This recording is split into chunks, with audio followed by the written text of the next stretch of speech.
Welcome to today's question and answer of our Aging Well program. We are excited to welcome you to this program, and we are eager to address any question you might have concerning aging. I'm going to introduce the person who will be answering the questions as we go on. The person is a very talented speaker, and he is my husband. He's a professor by nickname. He's an educator, and he can write and help you in any question you have. After our event on aging well, many people has a lot of questions. So we gather them and put them together so that he will guide us on aging well proper, emotional, physical, and otherwise. He is the person of Dr. Raphael Okoye. Doctor, show yourself. Oh, here he is. Doctor, you're welcome. No, thank you. Hello, everyone. I'm happy to be here this afternoon. I'm Dr. Raphael Okoye. By clinical training, I'm a doctor of optometry, and I went further to have bachelor's in mass communications, bachelor's in theology, postgraduate certificate in teaching in higher education, postgraduate diploma in research methods, and a master's in public health, master's in education, and a PhD holder in public health and health promotion, and a member of Nigerian Optometric Association, fellow of Higher Education Academy, and fellow of Royal Society for Public Health. So we are actually qualified to provide answers to the topic under discussion. Thank you very much. So, Doctor, you're welcome. Thank you for introducing yourself. And we are going to start now by sharing the questions. So we have really introduced the speaker, who is Dr. Raphael Okoye, and under it you have the qualifications he has mentioned. I said aging well question and answer time by Growth Beacon. So we're going to start the question now, which is question 1 and 2. As a start, saying aging gracefully. The first question is, what does aging gracefully mean, and how can we embrace this concept? Thank you. Aging gracefully. Aging well and aging gracefully. Yeah. Aging gracefully is just an idea, a mindset of how to comport oneself, and then prepare one's mind, one's body, and one's everything about that person in preparation for the aging, which is a normal life or physiological process. So everything that you need to get around you to get you prepared in with respect to aging, which is imminent, which is obvious, which is natural, something that must come when it comes. So everything that you need to do to get you prepared, these are the things that will make you to age gracefully. It's just like somebody preparing for a journey. You have to get your things, your toiletries, your clothes, your shoes, everything that you need to help you to make that journey. And then if you are traveling internationally, you need to think about your passport and every other documents that you need. So aging gracefully is a process whereby you get your mind prepared, you get your body prepared, you get your finances prepared, you get your everything prepared, and this will help you to age gracefully. Thank you. Thank you so much. You hear? We haven't known all these things before, that you have to prepare for aging. But sometimes when we jump into aging, we find it very difficult to age graciously. But if we get ourselves, just as has been mentioned, by preparing everything, both finance, both health. You start from beginning. You don't just start jumping into aging, but no time is late. Even if you're hearing this for today, you start where you start, and it will help you still to age well. If you haven't started like keep putting your finances together, like your health, you just start. But for exercises, you start from where you have available. So we are going to go to question number 2 now. What are some common myths and misconceptions we should know? Okay. When you talk about myths and misconceptions, these are things that are not actually true, and these are stereotypes. These are kind of something that is in ignorance people attribute to aging. So, and some of them are that when you are aging, you are no longer useful in the society. I give you a classical example. People in the society, there is this ageism, which is a problem in the society, and uh, it's a problem in the society in the sense that people will think that, oh, the old people are no longer useful to the society. This is one of the common myths. People are no longer useful to the society. They are kind of expired, and so on and so forth. But I'll ask you one question. Most people, when you ask them what they do for a living, they will tell you that they are support workers. They are healthcare assistants. And who are they supporting? They are supporting old people. And now, where is their sources of income coming from? From old people, which means that these old people are the people that gave you job in the society. So, old people are as important as young people. So, you should not, when you are getting old, you should not think that, okay, you are no longer useful to the society. You should be a castaway.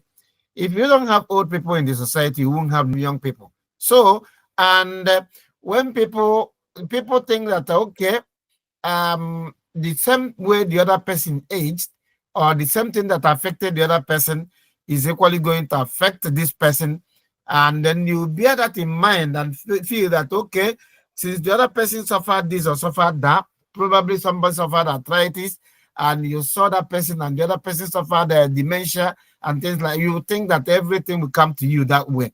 No, it is not true.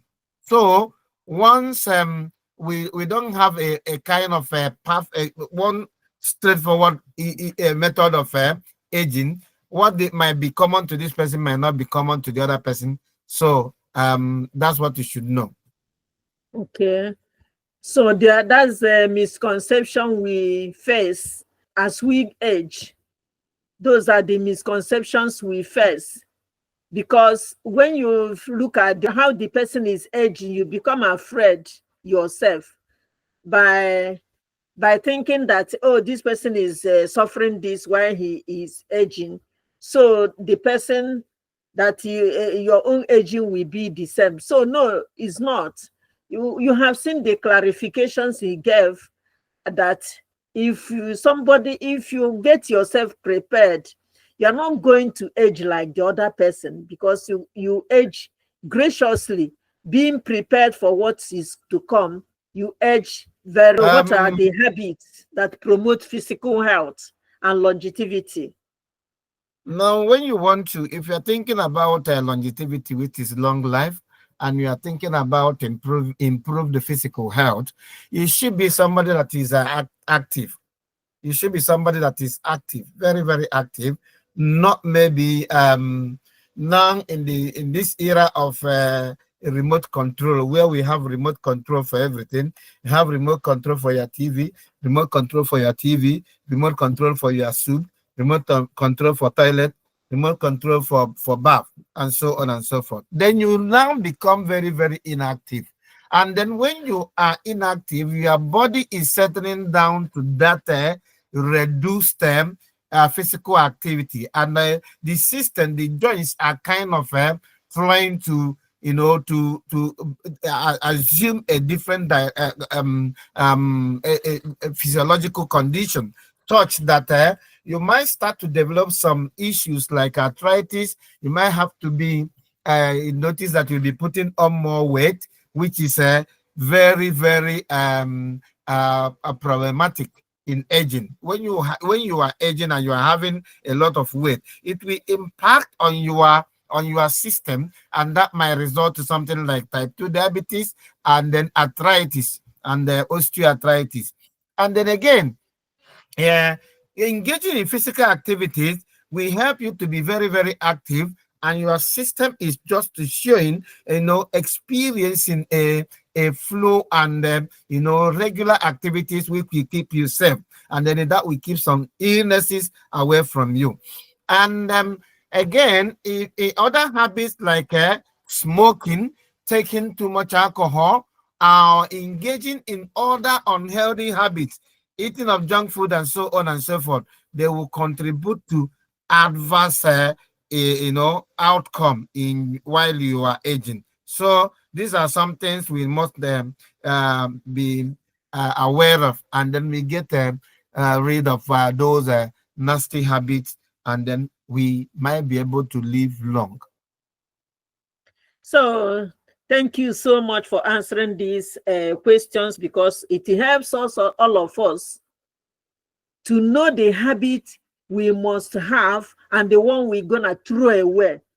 He had just mentioned like being at a place dormant, using your remote, everything, remote that will take you to toilet, a remote that will take you to put on your television, remote that will take you put everything into one pot, and your soup is ready. Remote that the remote, everything, you sit at a place remoting.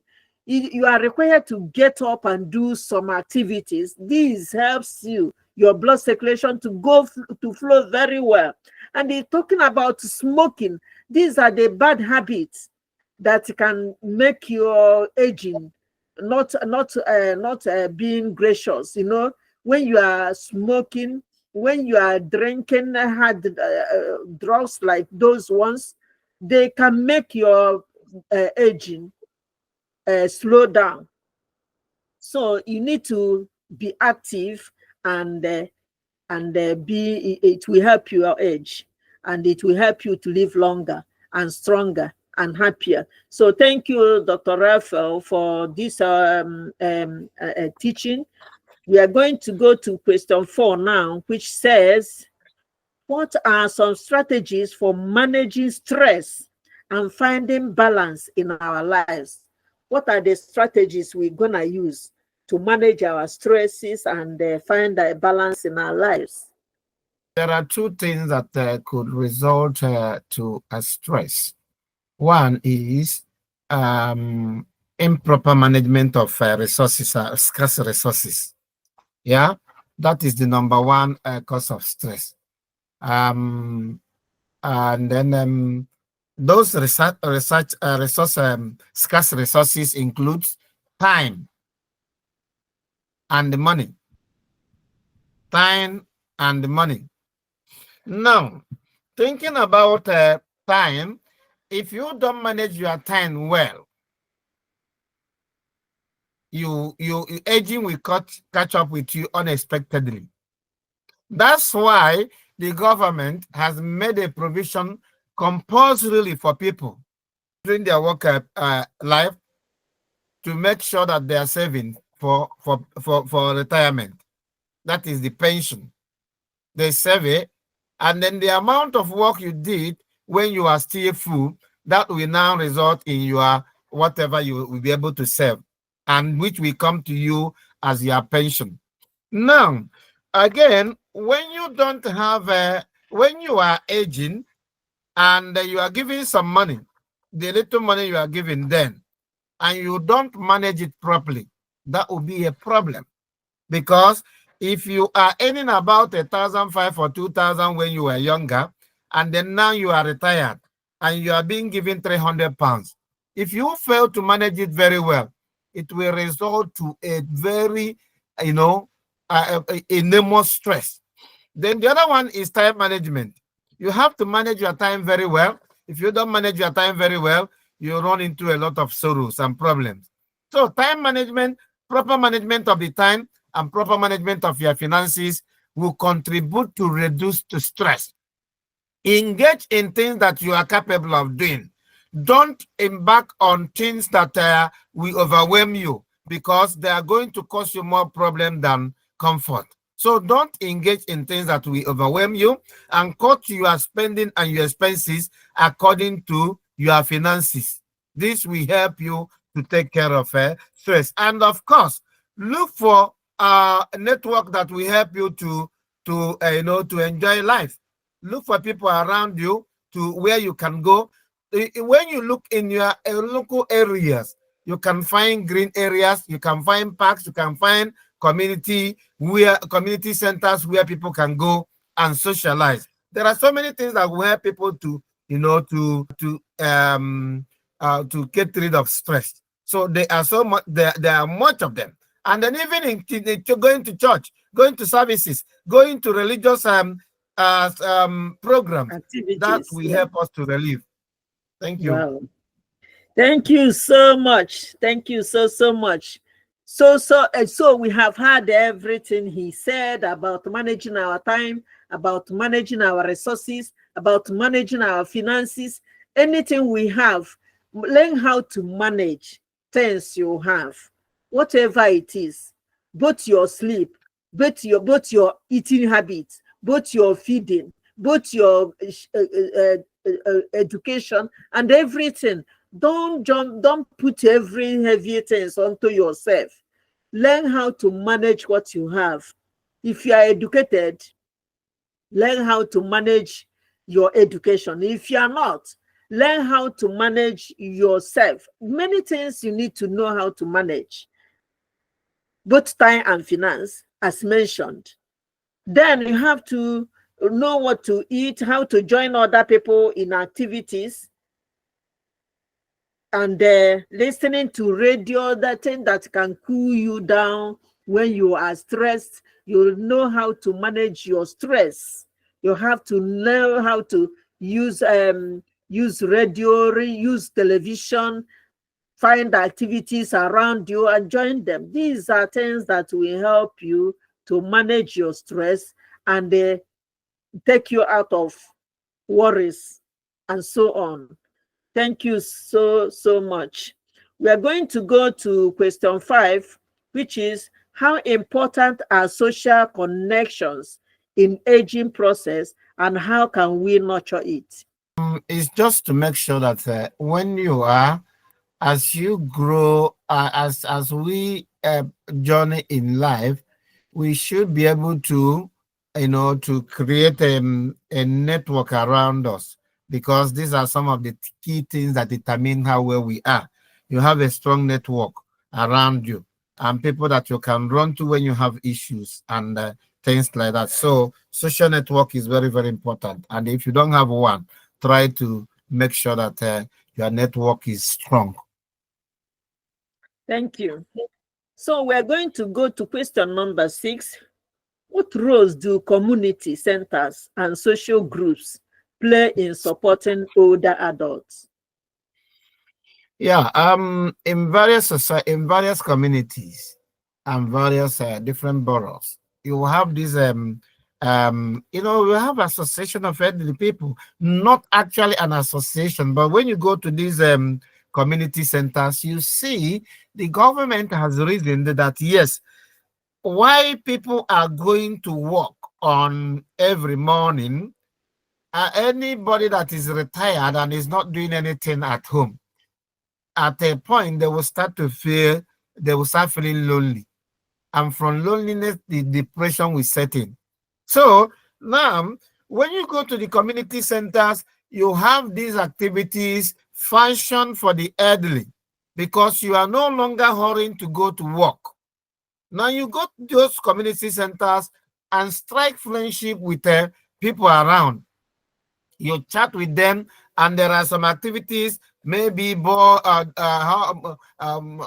dancing club, all these activities that are meant for for people that are retired, you enjoy them in that You, community centers, you and play. you never know. You actually see that you can, see some things that can still motivate you and make your life worthwhile. So community centers are very, very important. Thank you so much once again. Yeah, a lot of things you can learn in community centers. Some people go there to meet people and chat. Some people go there to play games. Some people go there to dance. Some people go there to read. You see, a lot of things you can learn in community. Try to make use of community centers, especially if you are retired from work, because it will remove your boredom, it will remove depression, it will remove anger and every other thing that might upset you, anything that might reduce your age. You try to avoid it by going to community centers where you will meet people and forget your worries. Thank you, Dr. Raf, for this answering this, making it clearer to us. And another one, another question that we have to ask is, how can staying curious and open to new experiences enhance our quality of life? Okay. Staying open and curious makes you a learner, and that is the attitude of a child. A Yeah. child will always like to learn. But when you feel that you are no longer able to learn, that you are full, you know, it makes you, from that, you start to decline. But when you are open to new learning, and it sensitizes you. It sensitizes you, makes you okay that life is worth living. But when you feel that everything you have achieved, you've gone to the highest point, the next thing is to go down. But when you are open and curious, it will enhance your quality of life. For instance, did you know that as you are getting old, and maybe you don't know how to play table tennis, and you go to the community center and you discover that people play table tennis there, you can start learning that. And the challenge, the idea of beating the other person, learning it well and beating the other person, will add something to your life. Something you will think that I will live for this, and you'll be looking forward to each day when you are going to the community centers to see if you have been if you have learned enough to beat the other person that used to beat you in that table tennis before. So being curious and open to learning can improve people's quality of life. Wonderful. Thank you so much again. Thank you. At least when you go to community center and you see a person that is older than you can now realize that you are not really old. That this person that is playing this or doing this is not even, you are not even older than that person. Then you put more effort. And as you are so curious to do like that person, your brain, your mind will start functioning faster and your life will be longer. So it's really, yeah, we are really doing great and learning things that we have not known before. Thank you so much, Dr. Ra, for exposing these things to us. Another question we have to find out the answer is, how can we build resilience and the adaptability in the face of aging related changes? Yeah. Resilience and adaptability, In the face in, of in yeah aging with related relation to changes in the changes. aging. Well, what you cannot um, avoid, you live with. What you cannot avoid, actually, you live with it. Um, when we age, like when I speak to people about human anatomy and physiology, yeah, I give examples. Now, when I laugh, or when I frown my face, you will see a lot of things like ridges on my forehead.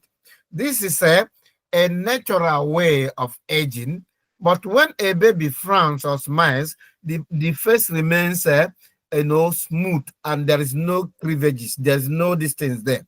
So now the same thing happens in every part of the body. You cannot, a young person of maybe 15 or 18 or 20 years can run 3 bus stops non-stop to 3 bus stops at a time. And then when he or she gets there, jumps into the bus, and then she's not worried. But when you run maybe for maybe 30 seconds, you might be panting and you're feeling shortness of breath. This is normal because you are aging. So when these things come, there shouldn't be a problem, a source of worry to you, because you actually pushed yourself a little bit harder.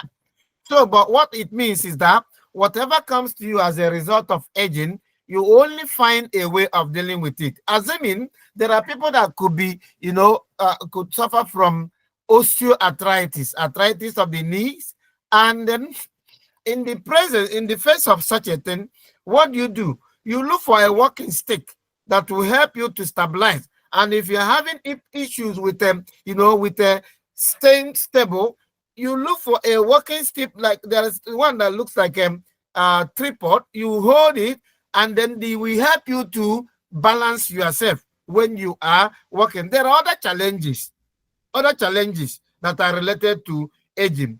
You try to build yourself, attune yourself, and then find the best way to adjust so that you'll be able to enjoy your life, not to worry too much about what is happening to you due to age. That's another powerful point. Thank you so much. I think that what we have got from this now is that we should not worry, even when we cannot do again those things we used to do when we were young. Let us not worry. Most of the time, we worry ourselves out when we cannot climb down a step as fast as the other person.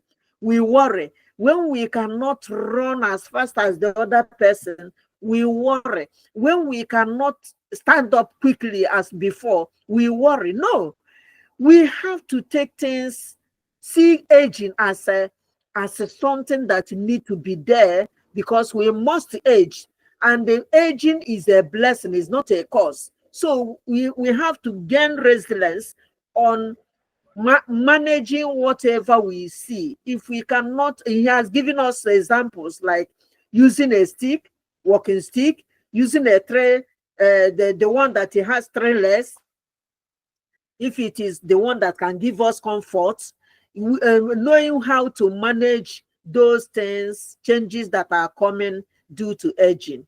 Thank you once again. We have to move on to the next question. What support system and the resources are available for older adults dealing with physical or mental health issues? Now, it depends on who is involved and what the issue is. Yeah, it depends Yes. on who is involved and what issues the person is.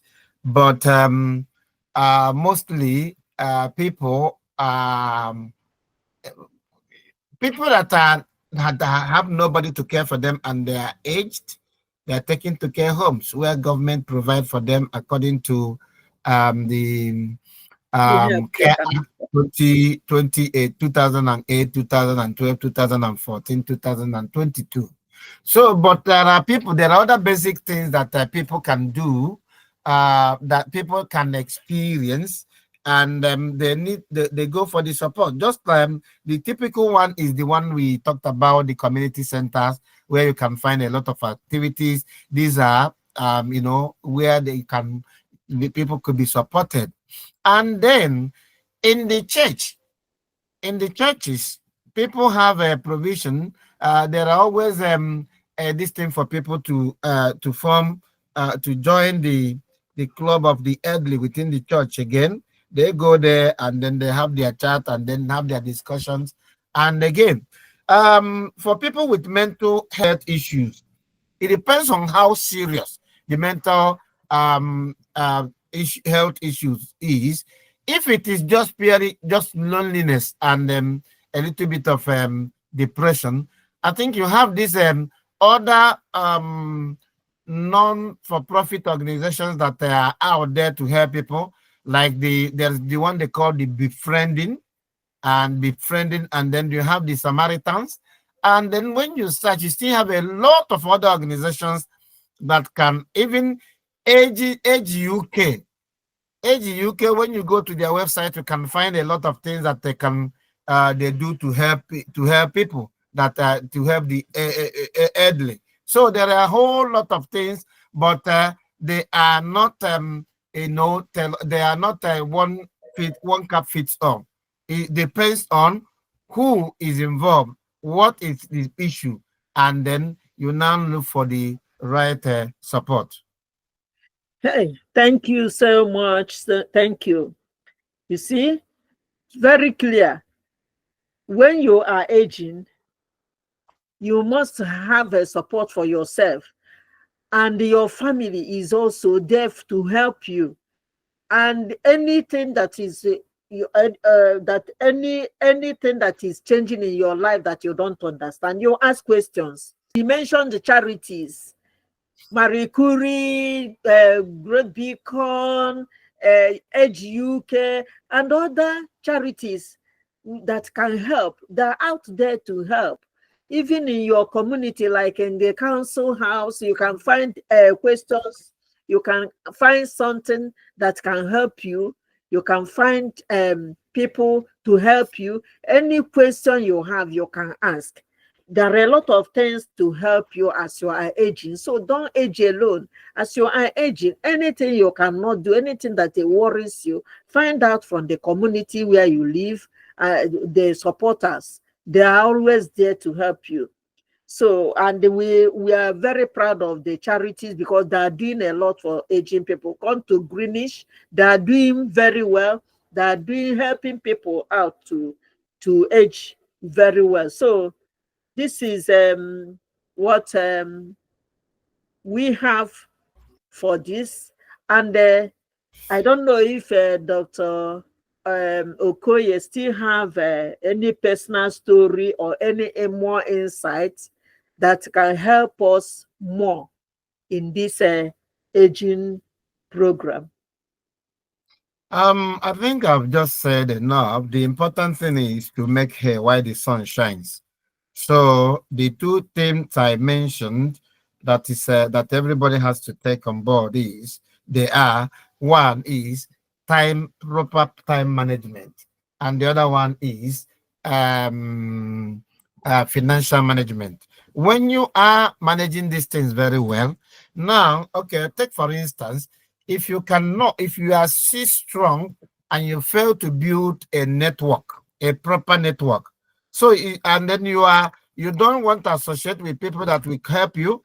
You don't want to create a network that will be of help to you when you are in trouble. Now, is it when you are in trouble that you now look for somebody? No, of course. So you create the network at the initial stage, and that is a time management. Excuse me. That's proper management of your time and management of your, yourself too. And then financial management, you make hay while the sun shine. If you are not somebody that is active in work, you have not done any proper work, and then you don't have any savings, you don't have any pension, and you don't have only many personal savings, you now know that you'll be in trouble. So it is important that if you can, except if you are ill and you cannot work, the government will know that you are ill. But provided you are strong and you are healthy, you need to work for your pension and you need to have some savings so that if there is nobody out there to help you, you will help yourself at least. Thank you. Wonderful. Thank you so much for your time, giving us your time to come and answer these questions. This is a show that you really care for this aging, and that people that are aging should age well. So thank you so much. We, the Great Beacon, we care for you. We want you to age very well. Therefore, please, if you really appreciate what we are doing, give us a thumb up, help us to grow, and they help us also to produce things more so that you will age very well. Thank you very much. We're going to stop here for today. We have another session that will come up. So please follow us as we are doing this. Thank you so much, Doctor. Once again, we're going to stop. Okay. See you another Thank you. time. You're Thank you. welcome.